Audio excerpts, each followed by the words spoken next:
যেই কোরআনের দিকে তাকাইলে সওয়াব হয়, যেই কোরআনটা এমনি এইভাবে ধরলে সওয়াব হয়, যেই কোরআনটাকে ধরলে সওয়াব হয়। কিন্তু এমন কোন কিতাব পাইবেন না যেই কিতাবের মধ্যে ধরলে সওয়াব হয়, যেই কিতাব সইলে সওয়াব হয়, কিন্তু বাংলা বই ইংরেজি বই আতাইলে সওয়াব হবে না। কিন্তু আমার আল্লাহ তাআলার কোরআন এমন একটা কোরআন, আপনি কোরআন পারেন না, এক ভাই কোরআন পড়তেছে, আপনার তার ওই তেলাওয়াতটা শুনেন। এই ভাই তেলাওয়াত করে যতটুকু সওয়াব অর্জন করলো, আপনার আমল নামার মধ্যে ততটুকু সওয়াব আমার আল্লাহ লিখে দিন। বলেন না সুবহানাল্লাহ। ই কালামে জিন্দা কোরআনে হাকিম হিকমতে উলা ইয়াজালাসুত কদিম জামিউল আলম ফিল কোরআনে হাকিম তাকাসারাসহু আফহামুর জালিন বাহা কোরআন কালামুল্লাহ বাশুনুদ কদিমা আস্তি নয়ন। আল্লাহ রাসূল সাল্লাল্লাহু আলাইহি ওয়াসাল্লাম বলে ওই সকল জিনিসকে সম্মান করো, ওই সকল কাগজকে সম্মান করো যেই সকল কাগজের মধ্যে আল্লাহ তাআলার কোরআনের লেখা পাওয়া যায়। ওরে নবীর উম্মতের দল, এটা এমন একটা প্রকৃত সত্য, যখন কোন সম্মানিত লোকের চিঠি যখন আমাদের কাছে আসে, ওই চিঠিটাকে আমরা সম্মানের সহিত গ্রহণ করে নেই। কিন্তু আল্লাহর কোরআন এমন একটা কোরআন, আল্লাহ নিজে সূরা বাকারার মধ্যে বলেন জালিকাল কিতাব, এমন একটা কিতাব লা রাইবা ফিহি, যার মধ্যে কোনো সন্দেহ নাই, হুদাল লিল মুত্তাকিন, এমন একটি কিতাব যার মধ্যে কোনো সন্দেহ নাই, হুদাল লিল মুত্তাকিন, মুত্তাকিনদের জন্য পথ প্রদর্শন। বলেন না সুবহানাল্লাহ। আল্লাহ তাআলার কোরআন এমন একটা কোরআন, যেই কোরআনের দিকে তাকাইলে সওয়াব হয়, যেই কোরআনটা এমনি এইভাবে ধরলে সওয়াব হয়, যেই কোরআনটাকে ধরলে সওয়াব হয়। কিন্তু এমন কোন কিতাব পাইবেন না যেই কিতাবের মধ্যে ধরলে সওয়াব হয়, যেই কিতাব সইলে সওয়াব হয়, কিন্তু বাংলা বই ইংরেজি বই আতাইলে সওয়াব হবে না। কিন্তু আমার আল্লাহ তাআলার কোরআন এমন একটা কোরআন, আপনি কোরআন পারেন না, এক ভাই কোরআন পড়তেছে, আপনার তার ওই তেলাওয়াতটা শুনেন।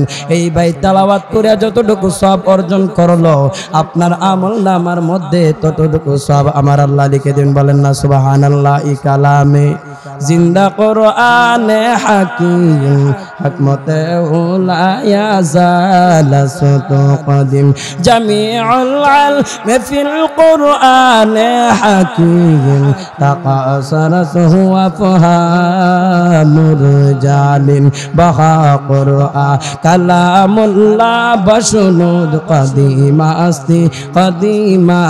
আস্তি নয়ন।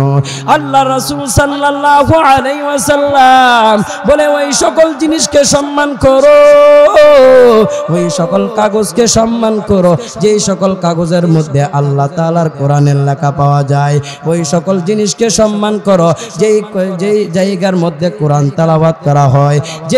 এই কারণ সাধারণ একটা রিয়াল, ওই রিয়ালটার মধ্যে কোরআন লাগার কারণে ওই রিয়ালের সম্মান আমার আল্লাহ বাড়ায়া দিলেন। কারণ একটা মাদ্রাসা, ওই মাদ্রাসা এমন একটা মাদ্রাসা, ওই মাদ্রাসাকে মহব্বত করার কারণে, ওই মাদ্রাসার মধ্যে কোরআন পড়ার কারণে, যদিও একটা টিনের ঘর মাদ্রাসা হয়, আল্লাহ রাসূল সাল্লাল্লাহু আলাইহি ওয়াসাল্লাম বলেন একটা বিল্ডিং এর চাইতে আমার আল্লাহ তাআলার কাছে ওই টিনের ঘরের মাদ্রাসার দাম বেড়ে যায়।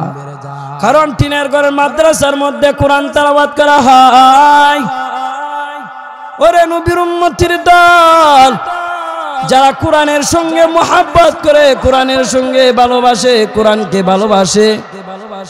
কারণ দেখেন হযরত জিবরাইল আলাইহিস সালাতু ওয়াস সালাম কোরআনের সাথে সম্পর্ক থাকার কারণে হযরত জিবরাইলের দাম বেড়ে গেল।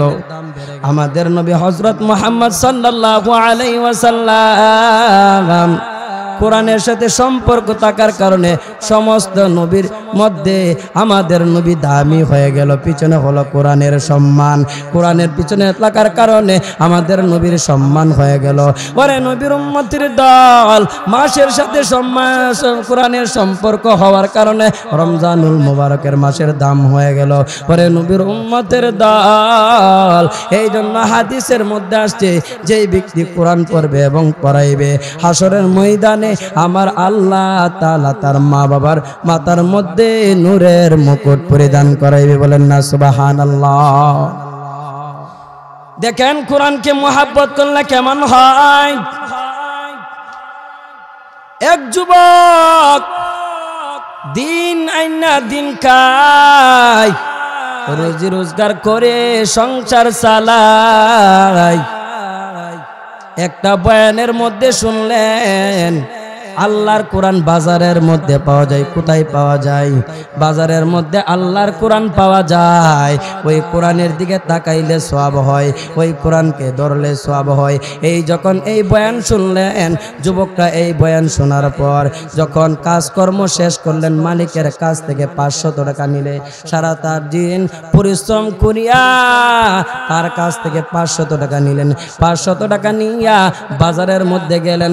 বাজারের মধ্যে গিয়া দোকানদারকে বললেন, হ্যাঁ দোকানদার ভাই, ওই কোরআন বলে এখানে পাওয়া যায়, যে কোরআন পড়লে সওয়াব হয়, যে কোরআন ধরলে সওয়াব হয়, যে কোরআন ঘরের মধ্যে রাখলে সওয়াব হয়।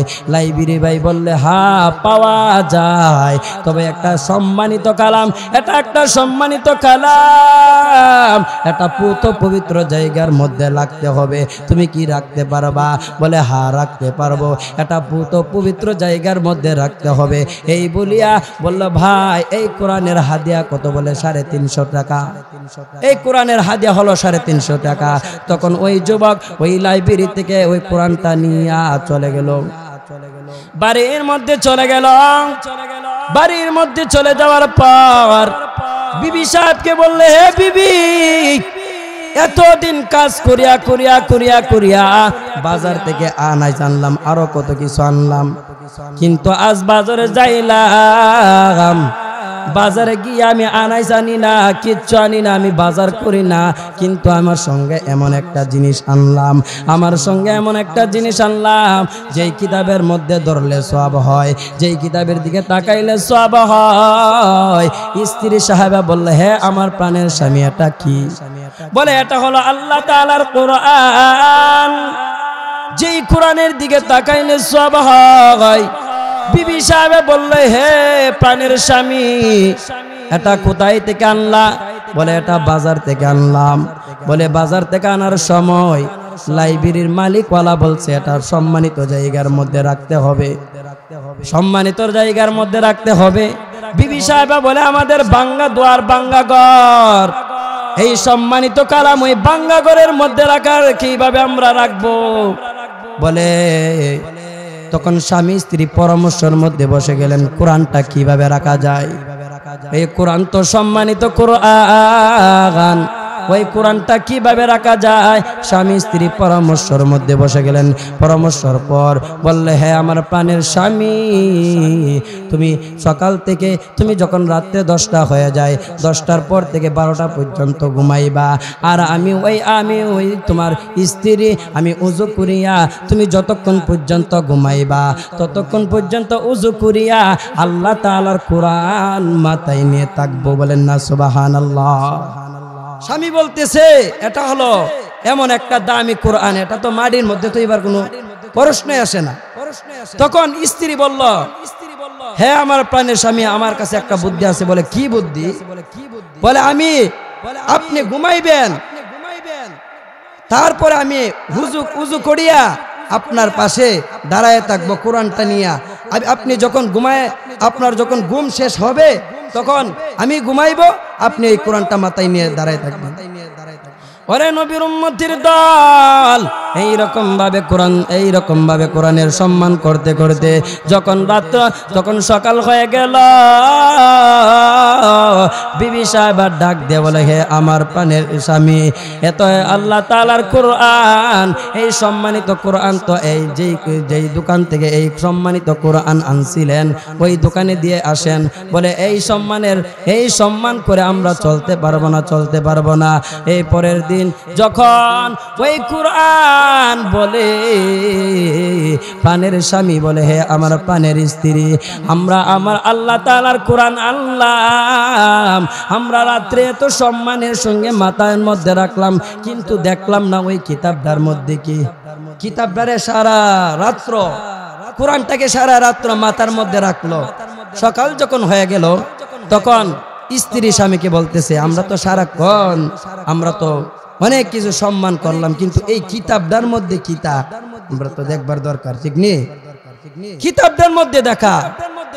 তখন স্বামী কিতাবটার মধ্যে তাকায়, দেখে কালো কালো অক্ষর, স্ত্রীও দেখে কালো কালো অক্ষর, দেখিয়া কান্না করতে শুরু করল। এই কোরআন শরীফ শোনাইয়া আল্লাহ তাআলার দরবারে কান্না করতে লাগলেন। আল্লাহ, জানি না আমরা কোরআন পারি না, জানি না ওই কোরআনের মধ্যে কি লেখছো। হে আল্লাহ, আমরা কোরআন পারি না, কিন্তু কোরআনকে মুহাব্বত করি, কোরআনকে ভালোবাসি। আল্লাহর কি কুদরত! ওই স্বামী বলল, হে আমার প্রাণের স্ত্রী, ওই কোরআনের যেই অক্ষরগুলা দেখা যায় এই অক্ষরগুলা আমার মুখস্থ হয়ে গেছে। আবার স্ত্রী বলল, হে আমার প্রাণের স্বামী, যেই কোরআনটা শরীফটা আমরা সরাইলাম, দেখলাম যে কালো কালো অক্ষর, ওই কালো কালো অক্ষর আমারও মুখস্থ হয়ে গেল। বলে কি ব্যাপার? আল্লাহ তাআলা কুদরতি অবস্থা, আমার আল্লাহ তাআলা কোরআনকে মুহাব্বত করার কারণে, কোরআনকে ভালোবাসার কারণে আমার আল্লাহ স্বামী স্ত্রীর অন্তরের মধ্যে কোরআন হেফজ বানায়া দিলেন। বলেন না সুবহানাল্লাহ। আমার আল্লাহ সম্ভবকে অসম্ভব করতে পারেনি, আমার আল্লাহ সম্ভবকে অসম্ভব করতে পারেনি। এই জন্য নবীর উম্মতের দল, কোরআন পারো না, কোরআনকে মুহাব্বত করো। বলে কোরআনকে কিভাবে হুজুর মুহাব্বত করব? বলে মাদ্রাসার মধ্যে ছেলেদেরকে দাও। ওরে যুবক ভাই, তোমার যদি 5টা ছেলে হয়, ওরে যুবক ভাই আমি বলে যাই, আপনার যদি 5টা ছেলে হয়, কমপক্ষে 2টা ছেলেকে আলেম বানান, 2টা ছেলেকে আলেম বানান। যদি আলেম বানান কেমন হবে? হাসরের ময়দানে আল্লাহর রাসূল সাল্লাল্লাহু আলাইহি ওয়াসাল্লামের হাদিস, আল্লাহর রাসূল সাল্লাল্লাহু আলাইহি ওয়াসাল্লাম বলেন, যেই ব্যক্তি কোরআন পড়লো এবং পড়াইলো, হাসরের ময়দানে আমার আল্লাহ তাআলা তাদের মা বাবাকে নূরের মুকুট পরিধান করাইবে। তাহলে আমরা কি নূরের মুকুট পরিধান করতে চাই? আমরা নূরের মুকুট পরিধান করতে চাই। কি করতে হবে? নূরের মুকুট যদি পরিধান করতে চান, তাহলে ছেলে মেয়েদেরকে দ্বীনে ইলমিজিন শিক্ষা দিতে হবে। দ্বীনে ইলমিজিন কোথায় শিক্ষা দেয়? ওই দ্বীনে ইলমিজিন শিক্ষা দেয় মাদ্রাসার মধ্যে, ওই দ্বীনে ইলমিজিন শিক্ষা দেয় মক্তবের মধ্যে। ওরে যুবক ভাই, হাসরের ময়দান বড় ভয়ঙ্কর ময়দান। যেই দিন সবাই ইয়া নাফসি বলবে, সন্তান যাইবে মার কাছে, মা আমাকে একটু অনুমতি দাও, মা আমাকে একটু নেকি দাও, আমি একটু নেকির কারণে আমি জান্নাতে যাইতে পারলাম না। বাবার কাছে সন্তান যাইবে, বাবা পরিচয় দিবে না, বাবাকে মা সন্তান বলবে, হে আমার বাবা, তুমি না বিশ্বরোড থেকে আমার জন্য কেক আনতা, তুমি না শিরিক খন্দকার বাজার থেকে আমার জন্য চকলেট আনতা। আমি আদরের সন্তান, আমি বিপদের মধ্যে পড়ে গেলাম, আমাকে একটু নেকি দাও। কিন্তু বাবা হাসরের ময়দানে পরিচয় দিবে না। পরে নবীর উম্মতের দল কুরআনুল কারীমের মধ্যে আসছে, ইয়াউমা ইয়াফিরুল মারউ মিন আখিহি ওয়া উম্মিহি ওয়া আবিহি ওয়া সাহিবাতিহি ওয়া বানি। হাসরের ময়দানে মা যাইবে সন্তানের কাছে, বাবা আমাকে একটু নেকি দাও, আমি তোমাকে 10 মাস 10 দিন পেটের মধ্যে গর্ভধারণ করলাম, তোমার জন্য আমি মা খানা খাই না, তোমার জন্য আমি মা খানা খাই না, এত পরিশ্রম করিয়া তোমাকে লালন পালন করলাম, কিন্তু আজ বিপদের দিন, আমি বিপদের দিন। আজ তুমি যদি আমাকে যদি একটি নেকি দাও তাহলে আমি জান্নাতে যাইতে পারবো। এই বলিয়া মার কাছে যাইবে, মাও পরিচয় দিবে না। এমন কঠিন মুসিবতের সময় যদি আপনি একটা সন্তানকে যদি আলেম বানায় যান, হাফেজ কোরআন বানায় যান, নবীর হাদিস হলো ওই হাফেজ কোরআন এমন 10 জন ব্যক্তিকে জান্নাতে নেবে, যাদের ব্যাপারে মৃত্যুবরণ করলে দেরি হয়, জাহান্নামে যাইতে দেরি হবে না। এরকম 10 জন ব্যক্তিকে হাফেজ কোরআন জান্নাতের মধ্যে নেবে, বলেন না সুবহানাল্লাহ। এরকম 10 জন ব্যক্তিকে হাফেজ কোরআন জান্নাতে নেবে। তাহলে হাফেজ কোরআন বানাইলে লাভ আছে না লস? লাভ না লস? এই জন্য নবীর উম্মতের দল, এই জন্য নবীর উম্মতের দল, ওরে মা ভালো করে শুনে নাও। হাদিস শরীফের মধ্যে আসছে আল্লাহর রাসূল সাল্লাল্লাহু আলাইহি ওয়াসাল্লাম বলেন, হাসরের ময়দানে 3টা জিনিস আল্লাহ তাআলার আরশের নিচে থাকবে। কয়টা জিনিস? কয়টা জিনিস? আমার আলোচনা বুঝেননি? 3টা জিনিস হাসরের ময়দানে আল্লাহ তাআলার আরশের নিচে থাকবে। তার মধ্যে প্রথম নাম্বার হলো আল্লাহ তাআলার কালাম, বলেন না সুবহানাল্লাহ। আল্লাহ তাআলার কালাম আপনার ব্যাপারে সুপারিশ করবে। আপনি যে দুনিয়াতে থাকা অবস্থায় রাত্র নাই দিন নাই আল্লাহ তাআলার কালাম পড়লেন, ওই কালাম বান্দা, ওই কালাম আল্লাহ তাআলার সাথে ঝগড়া করবে। হাদিস শরীফের মধ্যে আসছে ঝগড়া বলতে আমাদের দুনিয়ার মতো মনে ঝগড়া করবে, ফল লয়া লাঠি লয়ে মনে আল্লাহর কাছে ঝগড়া করবে নাকি? ওই হাফেজ ওই কোরআন আমার আল্লাহ তাআলার কাছে বলবে, আল্লাহ দুনিয়াতে থাকা অবস্থায় সারাটা দিন আমাকে মোহাব্বত করেছে। কাকে মোহাব্বত করেছে? কোরআনকে মোহাব্বত করেছে। কোরআন বলবে, হে আল্লাহ রাত্র নাই দিন নাই সারাটা দিন আমাকে পড়ছে, এত সম্মান করেছে, আর তুমি বলেছো আমার সুপারিশ কবুল করবা। আল্লাহ আমি কোরআন হইয়া ওই বান্দার ব্যাপারে সুপারিশ করতেছি, আল্লাহ তুমি ওই বান্দার সুপারিশ আমার সুপারিশ কবুল করো। সুপারিশ কবুল করিয়া ওই কোরআনকে মোহাব্বত করার কারণে, ওই কোরআনকে ভালোবাসার কারণে ওই বান্দাকে আপনি জান্নাতের মেহমান বানায় দেন, বলেন না সুবহানাল্লাহ। কোরআনের সুপারিশ আল্লাহ কবুল করবনি? কোরআনের সুপারিশ আল্লাহ কবুল করবনি? 2 নাম্বার হলো আত্মীয়তা। আত্মীয়তা আল্লাহ তাআলার কাছে সুপারিশ করবে বলে আত্মীয়তার সঙ্গে যদি ভালো ব্যবহার করেন, কিন্তু এখন দেখা যায় আত্মীয় স্বজনদের সঙ্গে ভালো ব্যবহার করে না। যদি ভালো ব্যবহার না করে তাহলে হাসরের ময়দানে ওই আত্মীয় স্বজন তোমার নামে মামলা দায়ের করবে। যদি বা আত্মীয় স্বজনদের সঙ্গে যদি ভালো ব্যবহার করেন তাহলে ওই আত্মীয় স্বজন আল্লাহ তাআলার কাছে সুপারিশ করবে। কিন্তু দেখা যায় বোনকে বিবাহ দিল, এক জায়গার মধ্যে বিবাহ দেওয়ার পর ভাইয়ের কাছে যখন আসিয়া ভাইকে বলে, ভাই আমি অনেক বিপদের মধ্যে পড়েছি, আমাকে 2 লাখ টাকা দাও, 3 লাখ টাকা দাও। ভাই বলে, হ্যাঁ বোন, দেওয়ার পর তোমাকে বিবাহ দেওয়ার পর তোমার টাকা পয়সা সব কিছু নিয়ে গেছো। বোন কি টাকা পয়সা নিয়ে যায়? ধন দৌলত কি নিয়ে যায়? ধন দৌলত নিয়ে যায়। মাসালা হলো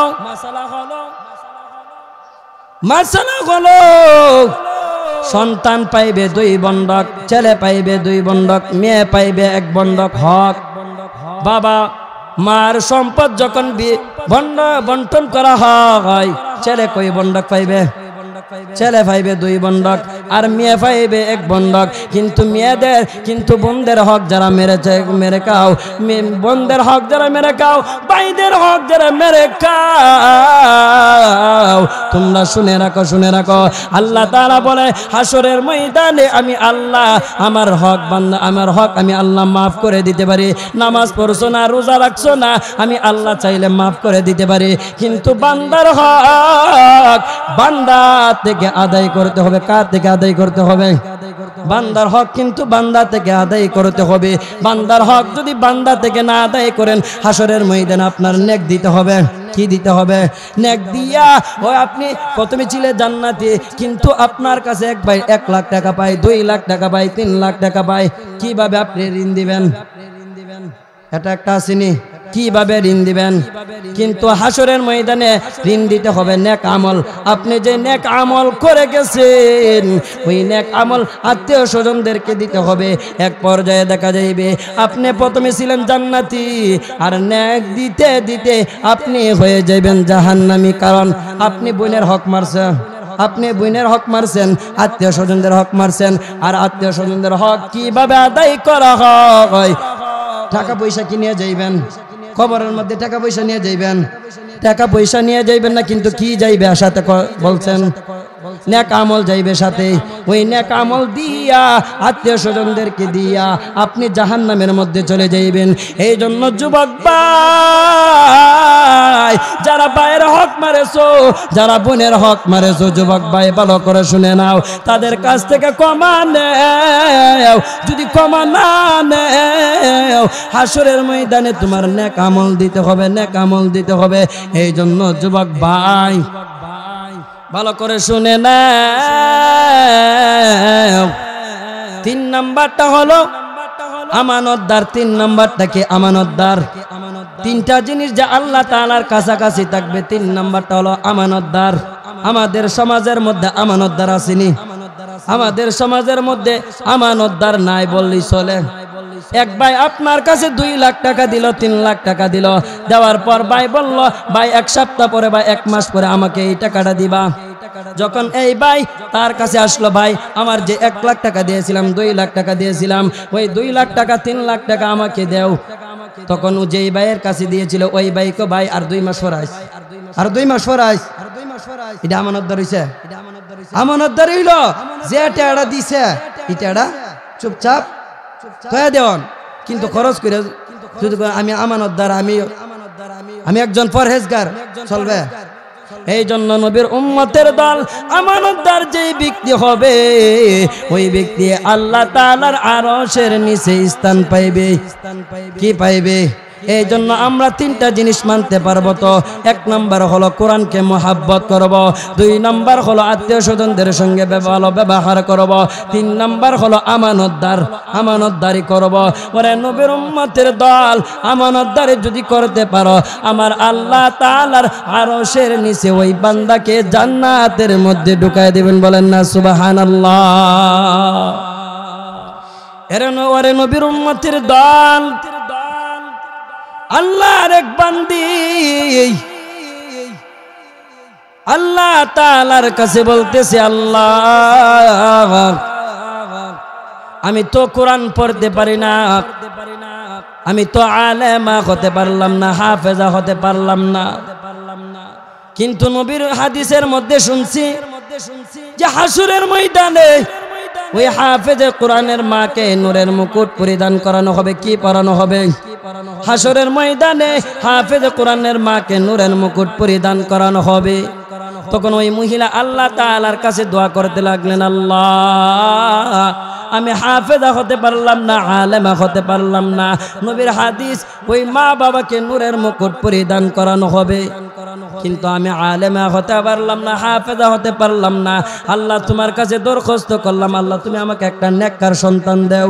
এই নেককার সন্তানের উসিলা যেন আমার মাথার মধ্যে নূরের মুকুট পরিধান করতে পারি।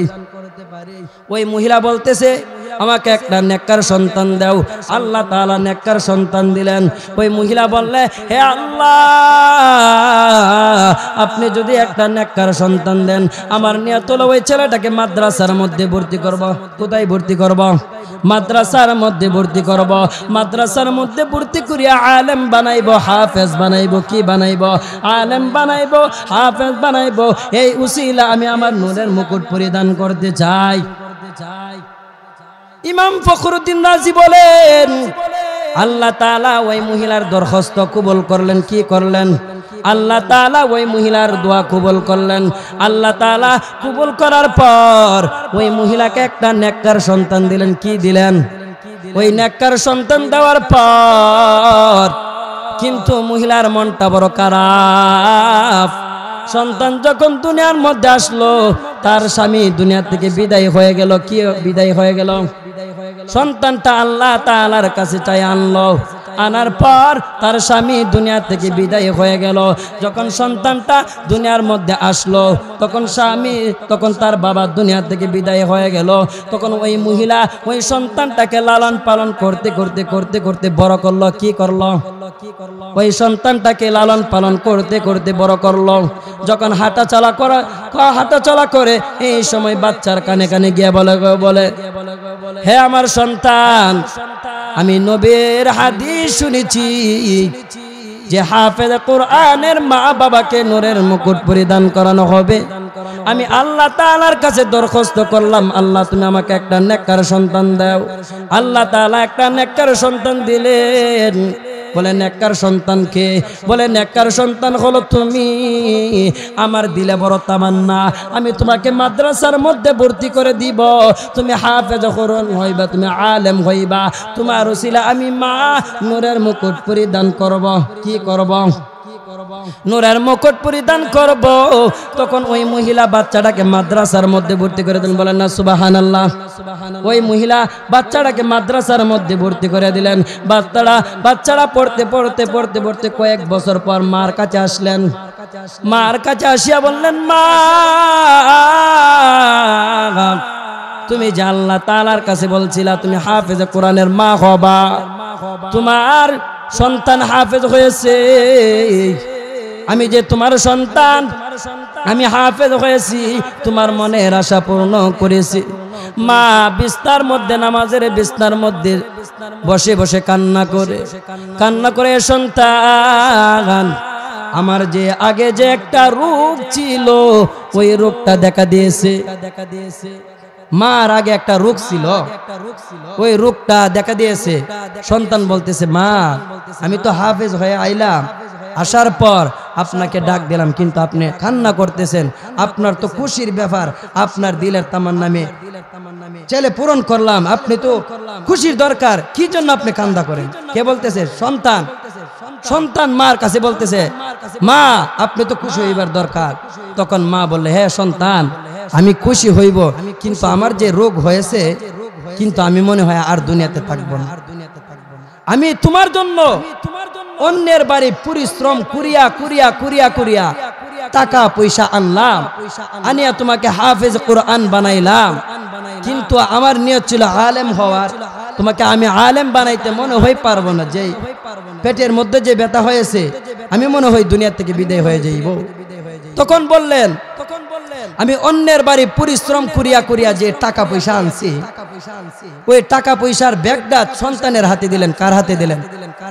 সন্তানের হাতে দিলেন। দেওয়ার পর সন্তানকে বললেন, হ্যাঁ সন্তান তুমি আলেম হইবা, তুমি হাফেজ হয়েছো, তুমি আলেম হইবা। যদি আলেম না হতে পারো কমপক্ষে গুনাহ করবা না। কি করবা না? মা নুসিহত করতেছে সন্তানকে, আলেম হইবা, যদি আলেম না হতে পারো গুনাহ করবা না, এবং হালাল ব্যবসা দিবা। কি ব্যবসা দিবা? হালাল ব্যবসা দিবা।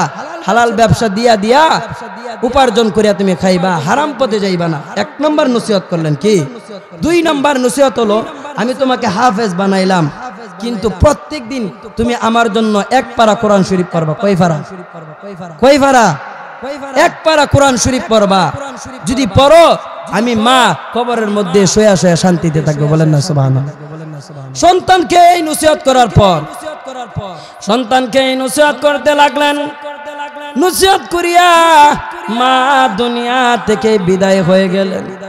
সন্তানকে এই নসিহত করার পর মা দুনিয়া থেকে বিদায় হয়ে গেলেন, কিন্তু আর ওই ছেলেটা আলেম হতে পারলো না।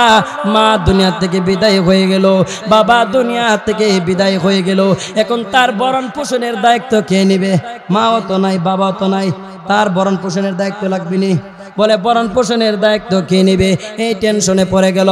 ওই সন্তান আর আলেম হতে পারলো না। মা যে 2টা নসিহত করলেন, কয়টা নসিহত করলেন? ওই 2টা নসিহত অনুযায়ী মা ওই দুইটা নসিহত অনুযায়ী মা বলল যে এক নম্বর হলো হালাল ব্যবসা করবা। ওই সন্তান বাজারের মধ্যে একটা হালাল ব্যবসা দিলেন। কি ব্যবসা দিলেন? একটা দোকান দিলেন। দোকান দেওয়ার পর যখন ওই দোকানটা খুলে প্রত্যেক দিন মার নসিহত ছিল, প্রত্যেক দিন বাবা তুমি প্রত্যেক দিন এক পারা কোরআন শরীফ পড়বা, তুমি হালাল ব্যবসা দিবা। হালাল ব্যবসা দেওয়ার পর প্রত্যেক দিন দোকানটা খোলার সময় আমার জন্য কয় পারা কোরআন শরীফ পড়বা? এক পারা কোরআন শরীফ পড়বা। এক পারা কোরআন। যখন ওই সন্তানটা দোকান দিল, দোকান দেওয়ার পর যখন দোকানটা খুলল তখন প্রথমেই মা যে নসিহত করেছিল এক পারা কোরআন শরীফ পড়তে হবে। যখন দোকানটা খুলে আর বিসমিল্লাহির রহমানির রহিম বলিয়া মার জন্য ওই সন্তান প্রত্যেক দিন এক পারা কোরআন শরীফ পড়ে। কয় পারা কোরআন শরীফ পড়ে? ওই সন্তান তেলাওয়াত করতে লাগলেন আলহামদুলিল্লাহি রাব্বিল আলামিন আর রহমানির রহিম মালিকি ইয়াউমিদ্দিন ইয়াকা না'বুদু ওয়া ইয়াকা নাস্তাঈন ইহদিনাস সিরাতাল মুস্তাকিম সিরাতাল্লাযীনা আন'আমতা আলাইহিম গায়রিল মাগদুবি আলাইহিম ওয়ালাদ-দাল্লিন। এইরকম ভাবে কোরআন তেলাওয়াত করিয়া করিয়া মার কথা অনুযায়ী প্রত্যেক দিন এক পারা কোরআন পড়ে পড়ে মা বাবার কবরের মধ্যে পৌঁছায়। ওরে নবীর উম্মতের দল, আল্লামা ফখরুদ্দীন রাজি বলেন ওই জমানার একজন আল্লাহর ওলি ছিলেন। কি ছিলেন? ওই জমানার একজন আল্লাহর ওলি ছিলেন। ওই আল্লাহর ওলি স্বপ্নে যুগে জান্নাতের মধ্যে চলে গেলেন। কোথায় চলে গেলেন? আমার আলোচনা বুঝুননি। স্বপ্নে যুগে জান্নাতের মধ্যে চলে গেলেন। জান্নাতের মধ্যে চলে যাওয়ার পর দেখলেন জান্নাতের বাজারের মধ্যে কিছু কিছু মানুষ, লাখ লাখ মানুষ ওই বাজারের মধ্যে ব্যাগ নিয়ে যাইতেছে। কি নিয়ে যাইতেছে? ব্যাগ নিয়ে যাইতেছে। কোটি কোটি মানুষ, লাখ লাখ মানুষ ওই জান্নাতের বাজারের দিকে ব্যাগ নিয়ে যাইতেছে। আর কিছু মানুষ ব্যাগ ভরে ভরে নিয়ে নিয়ে আসতেছে, ফিরতেছে। ওই আল্লাহর ওলি ওই কাহিনীটা বুঝতে পারলেন না, ওই ব্যাপারটা বুঝতে পারলেন না। ওই আল্লাহর ওলি বললেন দেখলাম কিছু কিছু মানুষ জান্নাতের বাজারের মধ্যে যায়, আর কিছু কিছু মানুষ মাল ভরে ভরে ভরে ভরে ব্যাগ দিয়ে আনে, নেক আনে। আর কিছু কিছু মানুষ রওনা দেয়, আসার সময় কান্নাকাটি করতে করতে আসে। এই বিষয়টা তো বুঝতে পারলাম না। ওই আল্লাহর ওলি যখন সামনের দিকে অগ্রসর হলেন দেখলেন জান্নাতের মধ্যে, কোথায়? জান্নাতের মধ্যে একটা সিংহাসন আছে। জান্নাতের মধ্যে একটা সিংহাসন, ওই সিংহাসনের মধ্যে একটা সুন্দরী যুবতী মহিলা বসা। কি বসা? ওই জান্নাতের সিংহাসনের মধ্যে সুন্দর একটা মহিলা বসা। ওই মহিলাকে বলল মা ব্যাপারটা তো বুঝলাম না, ব্যাপারটা তো বুঝলাম না। অনেকই দেখি ব্যাগ নিয়ে নিয়ে বাজারের মধ্যে যায়, আবার খুশি মনে ফিরে, আবার অনেকে দেখি বেজার করে কান্না করতে করতে বাড়ির দিকে ফিরে। এই ব্যাপারটা তো বুঝলাম না। ওই আল্লাহর বান্দি বলে এই যে বাজার দেখতেছো আল্লাহর ওলি, এই যে বাজার দেখতেছো এটা দুনিয়ার বাজার না, এটা হলো জান্নাতের বাজার। হে আল্লাহর ওলি, এটা যে বাজারটা দেখতেছো এই বাজারটা কিন্তু দুনিয়ার বাজার না, এই বাজারটা হলো জান্নাতের বাজার। ওই জান্নাতের বাজার থেকে ওই সমস্ত লোকেরা, ওই সমস্ত পিতা মাতারা ব্যাগ ভরে ভরে মাল আনতেছে, ব্যাগ ভরে ভরে নেক আনতেছে। যারা দুনিয়াতে নেককার সন্তান রেখে আসছে, ওই নেককার সন্তান যখন কবরের পাশে দাঁড়াইয়া রব্বির হামহুমা কামা রব্বায়ানি সগীরা পরে দোয়া পড়ে, কোরআন তেলাওয়াত করিয়া যখন দোয়া করে, ওই দোয়াটা ওই বাজারের মধ্যে জমা হয়। কি হয়? ওই বাজারের মধ্যে জমা হয়। আর ওই জান্নাতের বাজার প্রত্যেক সপ্তাহে একদিন হয়। কি হয়? জান্নাতে ওই বাজারটা যে দেখতেছো হে আল্লাহর ওলি, ওই বাজারটা একদিন হয়, প্রত্যেক সপ্তাহে একদিন। ওই মাহবুব বান্দা বান্দিরা, ওই মাতা পিতারা, যেই সমস্ত মাতা পিতার সন্তানকে দুনিয়ার মধ্যে রেখে আসছে, ওই সন্তান যখন কোরআন তেলাওয়াত করে, নামাজ পড়ে, রোজা রাখে, হজ করে, যাকাত দেয়, এমন ভাবে যখন নেক আমল পাঠায়, ওই বাজারের মধ্যে জমা হয়। ওই বাজার থেকে ওই সমস্ত মা বাবারা ব্যাগ ভরে ভরে নিয়ে যায়, যেই সমস্ত মা বাবার সন্তানেরা দোয়া করে, ওই সমস্ত মা বাবারা ব্যাগ ভরে ভরে জান্নাত থেকে নিয়ে যায়। আর যেই সমস্ত মা বাবাকে দেখতেছেন খুশি মনে জান্নাতের বাজারে আসলো, কিন্তু বেজার হয়ে খালি ব্যাগ নিয়ে যাইতেছে, কিন্তু তারা দুনিয়ার মধ্যে নেককার সন্তান রেখে আসছে, কিন্তু তারা নেক আমল করে না। নেক আমল না করার কারণে তাদের ওই বাজারের মধ্যে তাদের যে নেক আমল, ওই নেক আমল জমা হয় না। কিন্তু মহিলারা, মা বাবারা অনেক আশা নিয়ে জান্নাতের বাজার গিয়েছিল, কিন্তু গিয়া দেখে সন্তান দোয়া করে না, সন্তান কিচ্ছু করে না, নেক আমলও নাই, এই জন্য বেজার হয়ে মা বাবা ফিরতেছে। তখন ওই আল্লাহর ওলি বললেন, হ্যাঁ মা, এই বিষয়টা তো আমরা বুঝলাম, আমি বুঝলাম এই বিষয়টা, কিন্তু আপনি যে জান্নাতের মধ্যে সিংহাসনে বসে আছেন, আপনার সম্মান কিভাবে হইল? তখন মহিলা বলল, হ্যাঁ আল্লাহর ওলি, শুনো আমার সম্মান কি জন্য হয়েছে। আমার দুনিয়াতে কোনো আমার লোভ ছিল না, দুনিয়ার কোনো লোভ ছিল না, কিন্তু আমার আল্লাহ তাআলার কাছে একটা আবেদন করলাম। বলে কি আবেদন? বলে আমি শুনছি হাদিসের মধ্যে পাওয়া যায়, আমি শুনছি রাসূলের কথা, হাফেজে কোরআনের মা বাবাকে নূরের মুকুট পরিধান করাইবে।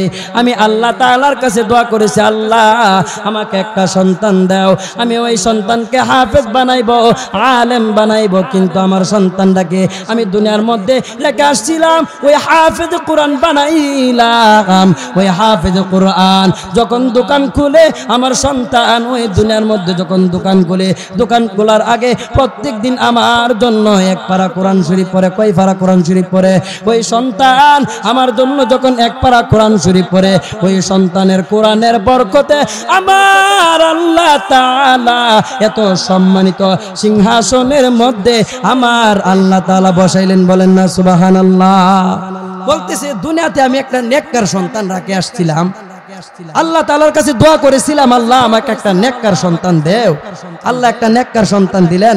নেককার সন্তান দেওয়ার পর ওই সন্তান দুনিয়াতে থাকা অবস্থায় আমার জন্য নেক আমল এক পারা কোরআন শরীফ প্রত্যেক দিন পরে পরে আমার জন্য সওয়াব বসকায় পাঠায়, আর ওই বাজারের মধ্যে জমা হয়। এই কোরআনকে সম্মান করার কারণে, এই কোরআনকে পড়ার কারণে আল্লাহ তাআলা ওই সন্তান যে এক পারা কোরআন শরীফ পড়তো, এই এক পারা কোরআন শরীফের বরকতে, প্রত্যেক দিনের বরকতে আল্লাহ তাআলা আমাকে সিংহাসনের মধ্যে বসাইছে। বলেন না সুবহানাল্লাহ। তাহলে সন্তান যদি দুনিয়ার মধ্যে নেক আমল করে, এই নেক আমল কোথায় জমা হয়? জান্নাতের বাজারের মধ্যে জমা হয়। তাহলে সন্তানকে কিভাবে নেক আমল জমা করবে? সন্তানকে দ্বীনে ইলমে জিনে শিক্ষা দিতে হবে। আরে নবীর উম্মতের দল, যারা কোরআনকে সম্মান করবে, যারা আলেমকে সম্মান করবে, হাফেজকে সম্মান করবে, হাসরের ময়দানে আল্লাহ তাআলা তাদেরকে সম্মানিত বানাইবে। তাহলে আমরা হাফেজ কোরআনকে সম্মান করব তো। কিন্তু ভাই বলতে পারেন, হুজুর হাফেজে কোরআনকে কিভাবে সম্মান করব? ভাই একজন বাচ্চা গরিব মাদ্রাসার মধ্যে পড়ে, কোথায় পড়ে? মাদ্রাসার মধ্যে পড়ে। ভাই ওই ভাই একটা কোরআন শরীফ আনতে পারে না, ওই ভাই একটা কিতাব আনতে পারে না, পড়তে পারে না, যার কারণে আলেম হতে পারে না। ভাই তোমার কাছে টাকা আছে, আমার আল্লাহ সম্পদ দিল, টাকা দিল, তুমি যতটুকু পারো ওই গরিব গুণাদেরকে সহযোগিতা করবা। যদি ওই গরিব গুণাদেরকে যদি সহযোগিতা করো, ওই ছাত্রদেরকে যদি সহযোগিতা করো, ওই ছাত্র যদি হাফেজ হয়, হাসরের ময়দানে ওই হাফেজ কোরআন সুপারিশ করিয়া জান্নাতে নিবেন। ওরে নবীর উম্মতের দল, শুধু তাই নয়, আল্লাহ রাসূল সাল্লাল্লাহু আলাইহি ওয়াসাল্লাম হাদিস শরীফের মধ্যে বলেন, যে ঘরের মধ্যে কোরআন তেলাওয়াত করা হয়, কি হয়? আমার আলোচনা বুঝুননি। যে ঘরের মধ্যে কোরআন তেলাওয়াত করা হয় এই ঘরের মধ্যে বরকত দেয়। কি দেয়?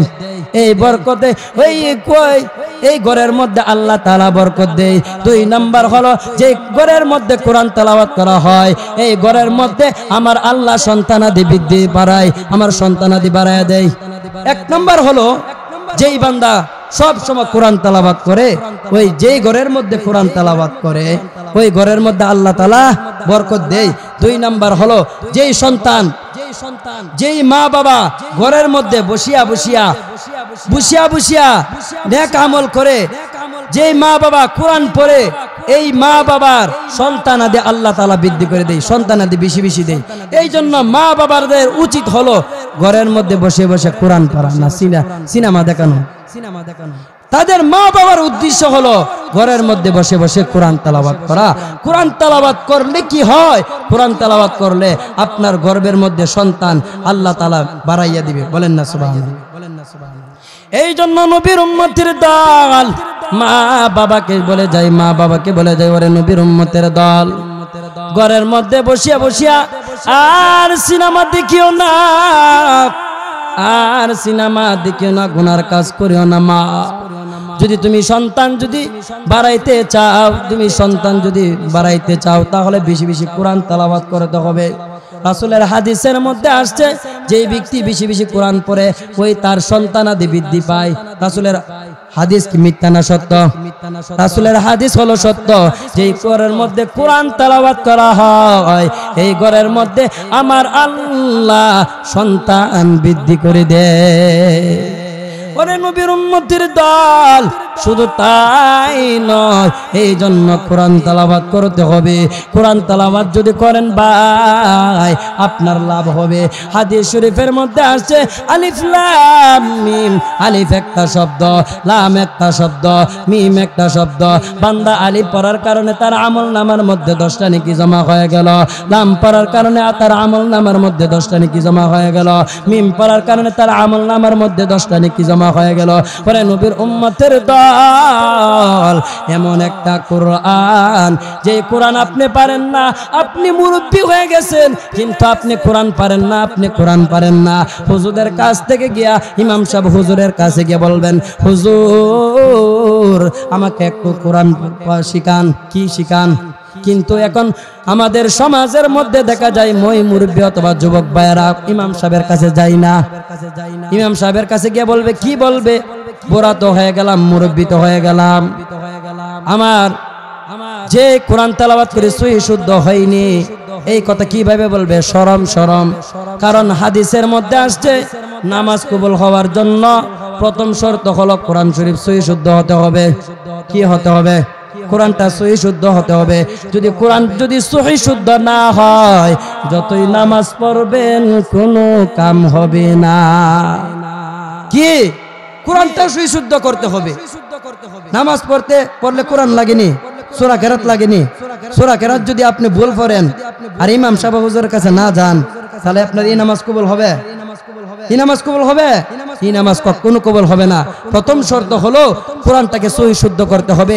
ওই কোরআনটা কোথায় সহি শুদ্ধ করা হয়? ওই কোরআনটা সহি শুদ্ধ করা হয় মাদ্রাসার মধ্যে সহি শুদ্ধ করা হয়, মক্তবের মধ্যে সহি শুদ্ধ করা হয়। সন্তানদেরকে আলেম বানাইবা, সন্তানদেরকে হাফেজ কোরআন বানাইবা।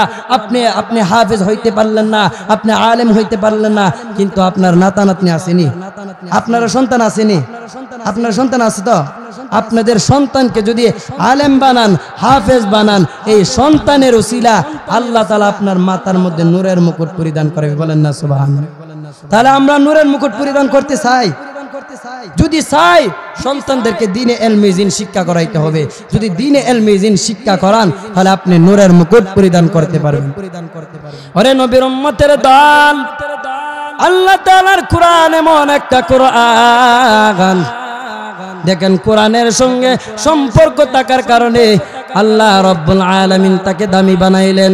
অনেক মানুষকে আমার আল্লাহ কোরআনের কারণে সম্মানিত করলেন, আবার অনেক মানুষকে আমার আল্লাহ কোরআনের কারণে অসম্মানিত করলেন। আল্লাহ তাআলা বলেন ইউদিল্লু বিহি কাসীরা ওয়া ইয়াহদি বিহি কাসীরা। কি বললেন? ইদুল্লু বিহি কাসীরা ওয়া ইয়াহদি বিহি কাসীরা।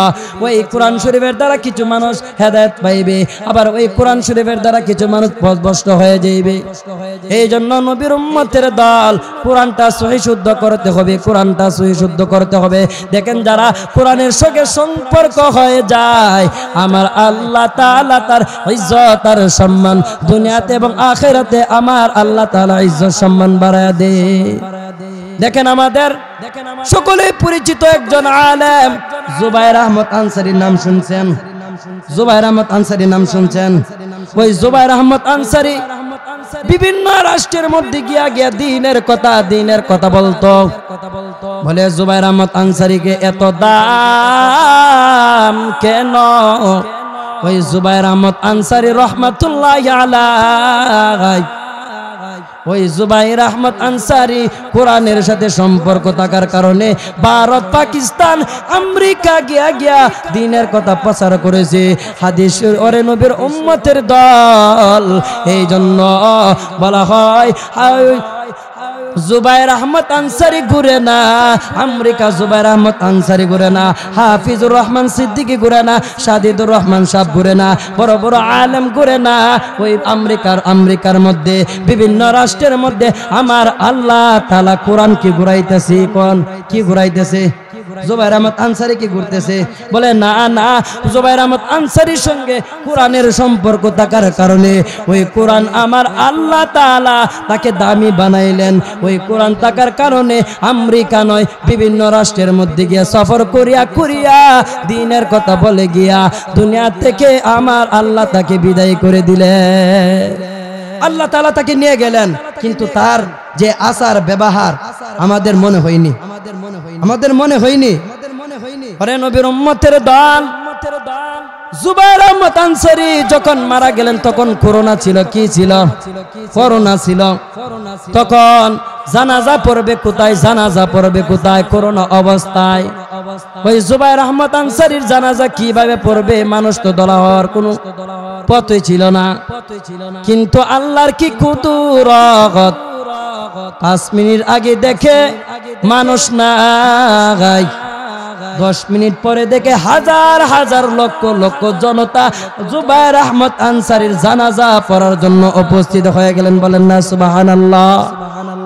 আলেম উলামা বলেন এখানে মানুষ দলা হয় না, এখানে আল্লাহ তাআলা হাজার হাজার ফেরেশতাকে আমার আল্লাহ তাআলা জুবায়ের আহমদ আনসারীর জানাজা পড়ার জন্য পাঠিয়ে দিয়েছে। 5 মিনিট আগে কিভাবে তার জানাজা পড়বে? মানুষ আসার কোনো পথই ছিল না। কিন্তু 10 মিনিট পরে দেখা যায় কোটি কোটি লাখ লাখ মানুষ রাস্তার মধ্যে জাম, হাসতে পারে না। তার ভক্তবৃন্দরা আফসোস করতেছে, জুবায়ের আহমদ আনসারী জানাজা পড়তে পারবো না। আল্লাহর কি কুদরত! যে জানাজার সময় এক ওসি সাহেবের চাকরি গিয়েছিল, ঠিক আছে নি? ওসি সাহেবের চাকরি গিয়েছিল, বলল এই জানাজা কিভাবে হয়েছে? তোমার তো এখানে ডিউটি ছিল, এত মানুষ কিভাবে হাসছে? যার কারণে ওই ওসি সাহেবের পদ থেকে বরখাস্ত করলো। এই জন্য কোরআনকে সম্মান করার কারণে, কোরআনকে ইজ্জত করার কারণে আমার আল্লাহ কোন দিক দিয়ে যে মানুষ আইনা জুবায়ের আহমদ আনসারীর জানাজা পড়াইছে। কে কইতে পারে? কে কইতে পারে? এটা কি আর সম্মান? এটা কি আর সম্মান? কোরআনের সম্মান। এটা কি আর সম্মান? কোরআনের সম্মান। এই জন্য সন্তানদেরকে কোরআন পড়াইবেন। বাবা, আপনি তো মুরব্বি হয়ে গেছেন, আপনার সন্তানকে কোরআন পড়াইবেন না রে, হাসরের ময়দানে আপনার জন্য মামলা দায়ের করবে। বলে কি করবে? সন্তান বলবে মা, সন্তান আমার আল্লাহ তাআলার কাছে বলবে, আল্লাহ আমার মা দুনিয়াতে আমাকে কোরআন পড়াই না, আমার মা দুনিয়াতে আমাদেরকে মাদ্রাসার মধ্যে দেই না। কোন জিনিসটা হালাল, কোন জিনিসটা হারাম এটাও আমরা জানি না। যার কারণে আমরা কিচ্ছু জানতে পারলাম না, আমরা ইবাদত ও বন্দেগী করতে পারলাম না। আমার কোনো দোষ নাই। সন্তান কি বলবে? আল্লাহ আমার কোনো দোষ নাই। আমার মা বাবা যদি আমাকে কোরআন শিখাইতো, হাদিস শিখাইতো, আর কোনটা হালাল কোনটা হারাম যদি আমাকে শিখাইতো, কমপক্ষে নামাজ রোজা ঠিক করে আসতাম। ঠিক কি? কমপক্ষে নামাজ রোজা ঠিক করে নেক আমল করে আসলাম। কিন্তু আমার মা বড় হয়েছি টাকা টাকা, সন্তান যা বান বেড়ে যা, ঢাকা যা, টাকার জন্য পাঠাইছে। আমার কোনো দোষ নাই। আমার মা বাবাকে ধরো। এই সময় যদি সন্তান মামলা দায়ের করে, বাবা বাঁচতে পারবা? আমি বাঁচতে পারবো? হুজুর বাঁচতে পারবে? বলে কেউ বাঁচতে পারবে না। এই জন্য যাদের সন্তান আছে, গার্জেনদের কর্তব্য হলো সন্তানদেরকে দ্বীনে ইলম শিক্ষা করানো।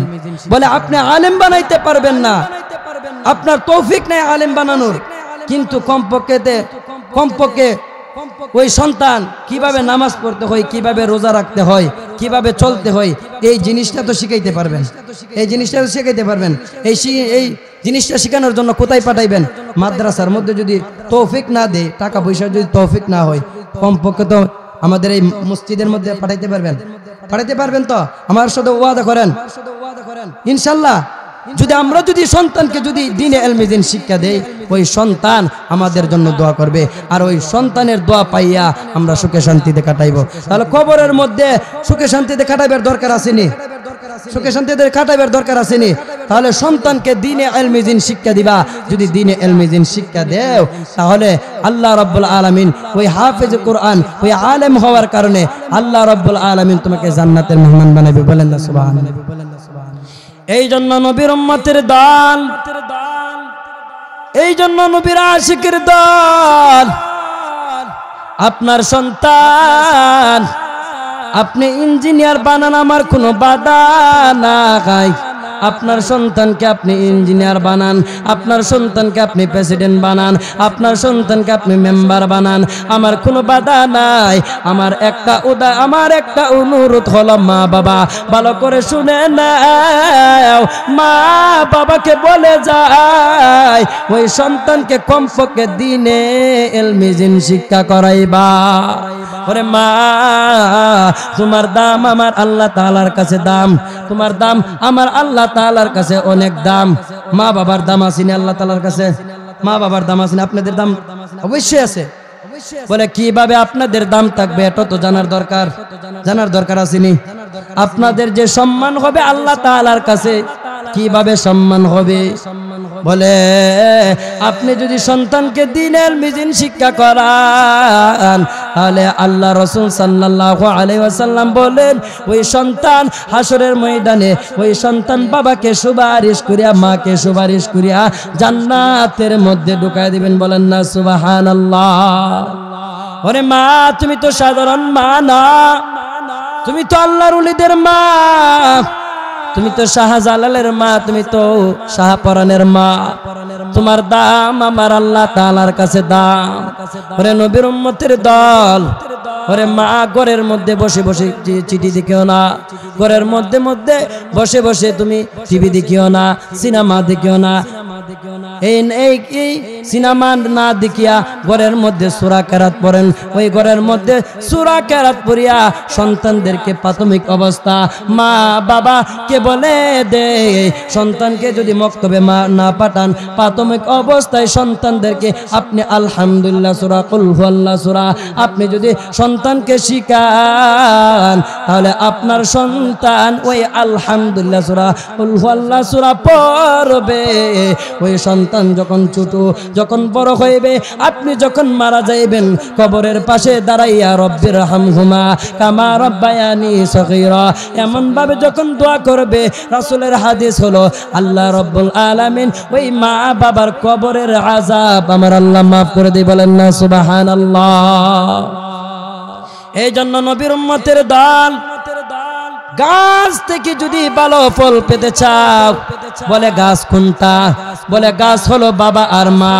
ওই গাছ থেকে যদি ভালো ফল পেতে চাও, তাহলে মা বাবার কর্তব্য হলো মা বাবা নেককার হতে হবে, মা বাবা কোরআনওয়ালা হতে হবে।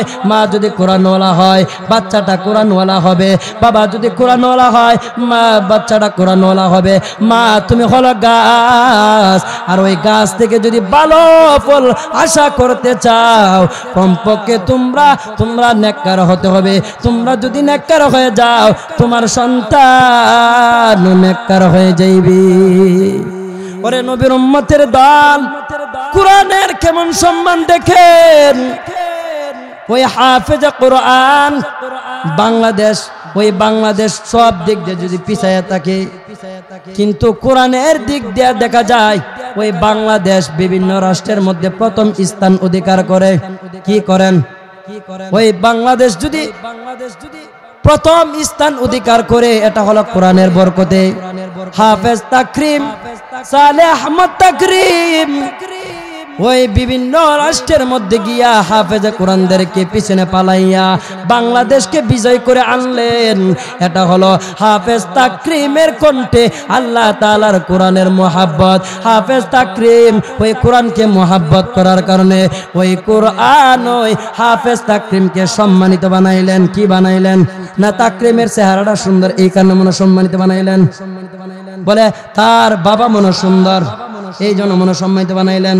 বলে না তার বাবাও সুন্দর না, সেও সুন্দর না। বলে তার বংশ মনে বড়। বলে না না, এটা সম্মানিত বানাইলেন আমার আল্লাহ। কি জন্য তাকে বানাইলেন? আমার আল্লাহ তাআলার কোরআন পড়ার কারণে, ওই সিনার মধ্যে কোরআন ঢোকার কারণে আমার আল্লাহ হাফেজ তাকরিমকে সমস্ত রাষ্ট্রের মধ্যে সবাইকে পিছনে পিলিয়া বাংলাদেশের মধ্যে 1 নম্বর স্থান অর্জন করিয়া বাংলাদেশের সুনাম পতাকা উড়াইয়া বাংলাদেশের মধ্যে আসছে। আসার কারণ হলো কোরআনের সম্মান থাকার কারণে, কোরআনকে মোহাব্বত করার কারণে হাফেজ তাকরিম বাংলাদেশকে বিজয় করে নিয়ে আসলো। তাহলে হাফেজ তাকরিম বিজয় হয়েছে, আমরা বিজয় হই না? আমরা মনে গুনাহগার হইছি, গুনাহগার হইছি, আমরা মনে অসম্মানী হইছি। হাফেজ তাকরিম বিজয় করে আসলো বাংলাদেশ, আমরা মনে গুনাহগার হইলাম, আমরা মনে সম্মানিত হইলাম না। বলে আমরাও সম্মানিত। এই জন্য নবীর উম্মতের দল ভালো করে শুনে নাও, আল্লাহ রাসূল সাল্লাল্লাহু আলাইহি ওয়াসাল্লামের হাদিস। এই জন্য যুবক কোরআনকে মুহাব্বত করবা, কোরআনকে ভালোবাসবা। আল্লাহ রাব্বুল আলামিন বলেন, লাউ আনজালনা হাযাল কুরআনা আলা জাবালিন লারাআইতাহু খাশিয়াম মুতাসাদ্দিআন মিন খাশিয়াতিল্লাহ। আল্লাহ রাব্বুল আলামিন বলেন, ওই কোরআনকে যদি পাহাড়ের উপর অবতীর্ণ করতাম তাহলে ওই পাহাড় আল্লাহ তাআলার ভয়ে চূর্ণ বিচূর্ণ হয়ে গেল। আর হাদিস শরীফের মধ্যে আসছে, খায়রুকুম মান তাআল্লামাল কুরআনা ওয়া আল্লামা। তোমাদের মধ্যে সর্বোত্তম হলো ওই ব্যক্তি যিনি কোরআন মাঝে শিক্ষা করেন এবং অপর ভাইদেরকে শিক্ষা দেয়। এই জন্য এই হাদিস দ্বারা বুঝলাম আলেম উলামা হলো সম্মানিত, হাফেজে কোরআনকে সম্মানিত। হাফেজে কোরআনকে যদি আমরা সম্মান করি আমরা সম্মানিত হইবনি। আলেমকে যদি আপনি সম্মান করেন আপনিও সম্মানিত হবেন। হাফেজে কোরআনকে যদি সম্মান করেন আপনিও সম্মানিত হবেন। আর যদি আপনি সম্মানিত হন আমার আল্লাহ খুশি হইয়া আপনাকে জান্নাতের মেহমান বানাইবেন। বলেন না সুবহানাল্লাহ। এই জন্য যতক্ষণ আলোচনা করা হয়েছে কোরআনের সম্পর্কে, আমাদের উচিত হলো সন্তানদেরকে দ্বীনে ইলমে জিন শিক্ষা করা। যদি দ্বীনে ইলমে জিন যদি আমরা শিখাই তাহলে আমাদের লাভ হলো হাসরের ময়দানে হাফেজ কোরআন এমন 10 জন ব্যক্তিকে জান্নাতে নেবে যাদের ব্যাপারে জাহান্নাম ওয়াজিব, মৃত্যুবরণ করতে দেরি হবে, জাহান্নামে যাইতে দেরি হবে না। এমন 10 জন ব্যক্তিকে হাফেজ কোরআন জান্নাতের মধ্যে নিবে। আর একজন আলেম লাখ লাখ হাজার হাজার মানুষকে জান্নাতের মধ্যে নিবে। তাহলে হাফেজ কোরআনকে মুহাব্বত করলে আমরা জান্নাতে যাইতে পারবো তো? আলেমকে মুহাব্বত করলে জান্নাতে যাইতে পারবো তো? এই জন্য হাফেজ কোরআনকে মুহাব্বত করব, আলেমকে মুহাব্বত করব, মই মুরব্বীদেরকে মুহাব্বত করব, আমানতদার রক্ষা করব এবং বেশি বেশি কোরআন তেলাওয়াত করব। এই যতক্ষণ আলোচনা করা হয়েছে এই আলোচনার উপর আমাকে এবং আপনাদের সকলকে এই আলোচনার উপর আমল করার মতো তৌফিক দান করেন। ওয়া আখির দাওয়ানা আনিল হামদুলিল্লাহি রাব্বিল আলামিন।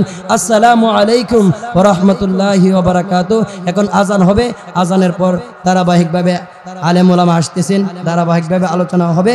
আপনার কেউ উঠবেন না, মাহফিলের মধ্যে জামাত হবে, মাহফিলের মধ্যে নামাজ হবে, আপনার কেউ উঠবেন না। ওয়া আখির দাওয়ানা আনিল হামদুলিল্লাহি রাব্বিল আলামিন।